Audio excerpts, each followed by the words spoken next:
Olá, eu sou a Juliana, criadora do projeto de enfrentamento à violência sexual infanto-juvenil Não Conta Pro Seu Pai e integrante do Instituto Proteja. Ambos têm como objetivo a proteção e promoção dos direitos das crianças e dos adolescentes. E o objetivo destes vídeos é conscientizar as pessoas sobre o tamanho e a complexidade do problema e dar protagonismo às vítimas que por N motivos não puderam contar suas histórias antes, mesmo que elas o façam anonimamente e através de outra pessoa, no caso, eu. E se você quiser enviar a sua história, é só assistir o vídeo que está nos destaques da Não Conta Pro Seu Pai, que lá tem tudo explicadinho. Hoje eu vou contar a história do C, homem de 30 anos, residente no Paraná. O relato dele não é tão grande assim, mas como a minha análise ficou imensa, eu vou dividir em 2 vídeos. E como de costume, eles serão publicados simultaneamente. Então, vamos lá.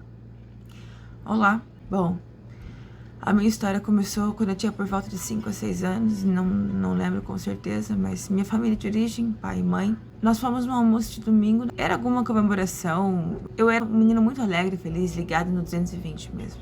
A gente chegou lá, tava cheio de gente, logo que eu saí do carro, eu fui em direção à piazada que tava por lá, e eu lembro nitidamente que todos eles estavam em volta de um menino mais velho, que tava com uma bicicleta bem bonita. Aí, ele perguntou se eu queria dar uma volta de bicicleta. Claro que eu falei que eu queria, né? O curioso é que a história apagou o rosto dele da minha memória.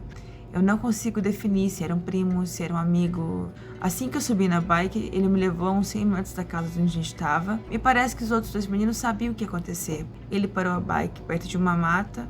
Primeiro ele sacou para fora o órgão dele, começou a urinar na minha frente e falou para fazer a mesma coisa.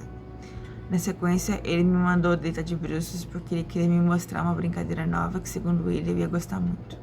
Eu não sei bem se ele me penetrou naquela ocasião, ele deveria ter uns 14 anos, mas eu me lembro de sentir dolorido e desconfortável com aquilo. Depois ele deitou e fez eu deitar em cima dele, mas eu não sabia o que fazer, eu não tinha como penetrar ele, eu era só uma criança, eu não sabia nada disso. Eu lembro também dele tentar colocar o órgão dele na minha boca e eu comecei a ficar com nojo, ficar com nervoso, com medo. E ele me ameaçou que se eu contasse pra alguém, ele ia me bater. Não era pra contar pros meus pais, de fato eu não contei. Como era algo novo, eu bloqueei totalmente o que tinha acontecido. E nunca mais fui aquele menino brincalhão. Eu não cantava mais, ficava só quietinho assistindo televisão. E as pessoas falando, nossa, mas ele era tão falador. Agora não conversa mais, não canta mais, só fica televisão. Eu tinha medo de tudo, essa é a verdade. Nesses mesmos períodos, a minha mãe e meu pai trabalhavam o dia todo e deixavam a gente com uma empregada. E essa empregada espancava eu e a minha irmã muito, o tempo todo. Eu lembro direitinho dela olhando para ver se eu não tinha deixado alguma marca em mim antes da minha mãe chegar. Também lembro dela segurando meu braço, dando golpes com o chinelo na minha boca. Eu tentava falar para minha mãe, mas de alguma forma minha mãe meio que não acreditava em mim. Esse terror durou anos. Quando essa empregada foi embora, meus pais contrataram outra que fazia a mesma coisa. Só que ela batia mais na minha irmã do que em mim. E o mais bizarro é que ficou tão natural isso que um dia ela bateu na minha irmã na frente da minha mãe. Foi aí que a minha mãe percebeu que era verdade e mandou ela embora. Mas já era tarde, o estrago já tinha sido feito. Tinha causado um grande trauma na gente. Eu me tornei uma pessoa muito nervosa. Até hoje eu sofro com isso. Eu guardo muito rancor, tenho pensamentos negativos, mas a pior de todas as coisas é sobre a mentira. Eu minto com muita naturalidade.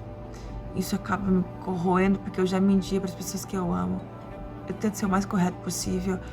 Eu não sei, parece que esses sentimentos me impedem de ser quem devia ser de verdade. Eu sou muito bom, sou carinhoso, sou amoroso, mas também sou muito explosivo. Isso é horrível porque por causa disso eu nunca consegui ter um relacionamento legal com meu pai, por exemplo. Ele era muito sério, tipo, não demonstrava afeto, sabe, carinho, nada.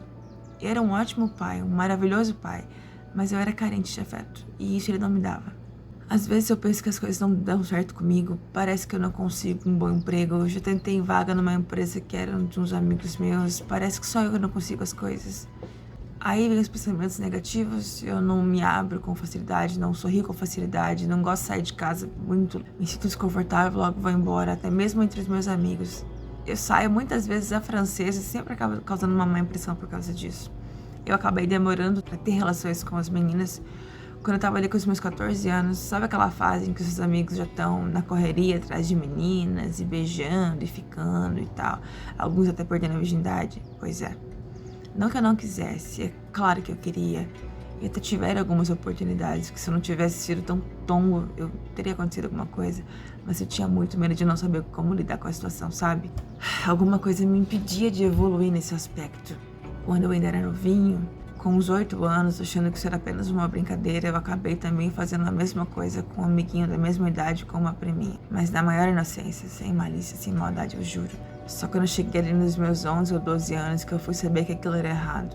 Que realmente eu tinha sofrido abuso. E com isso eu me senti sujo com muita vergonha.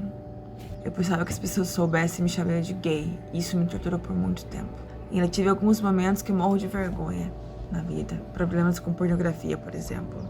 Na verdade, eu ainda tenho esses problemas com pornografia. Eu consumo pornografia há muitos anos, quase todos os dias. E quando eu não consumo, imagino os vídeos que eu assisto. E quando eu imagino, eu sempre estou participando da cena. Mas não é qualquer pornô.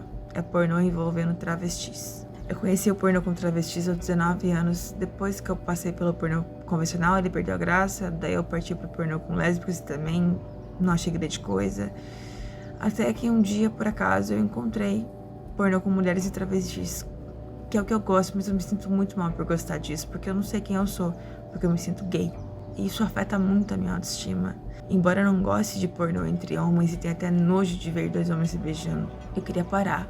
Eu tenho consciência de que sou viciado, mas quando eu não assisto e me masturbo assistindo ou imaginando essas coisas, eu fico aflito, só penso nisso. É praticamente diário o meu consumo. Hoje eu sou casado, amo muito a minha esposa, sinto muito tesão por ela, mas é diferente. Quando a gente transa, eu só penso nela. Mas eu não consigo me masturbar pensando nela, por exemplo. Na verdade, eu posso me imaginar com qualquer mulher do mundo, menos ela, pra me masturbar. Eu gosto de umas coisas do universo BDSM, como ser amarrado, apanhar, ser humilhado. Eu gostaria de, digamos, inverter a situação um dia pra ver como é que é. Mas a minha mulher nem imagina que eu curto essas coisas. Eu jamais faria esse tipo de coisa com a mãe do meu filho. Então, é uma fantasia fadada ao fracasso, porque para realizar ela eu teria que trair ela.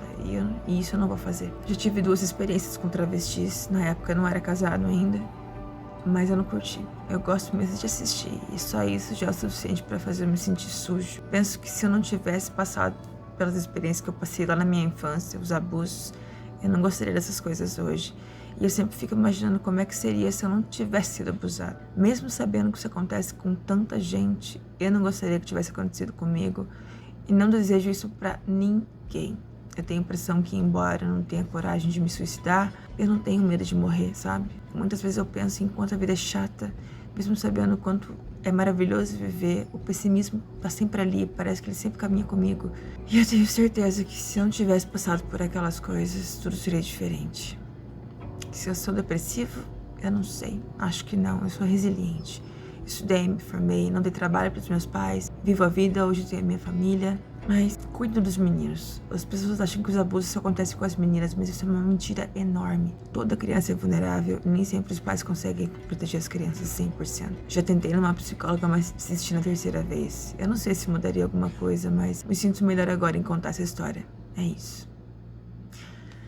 Agora, gente, corram para o vídeo ao lado para entender mais profundamente sobre várias coisas bem importantes que ele trouxe aqui no relato e que a gente precisa falar a respeito. Aguardo vocês.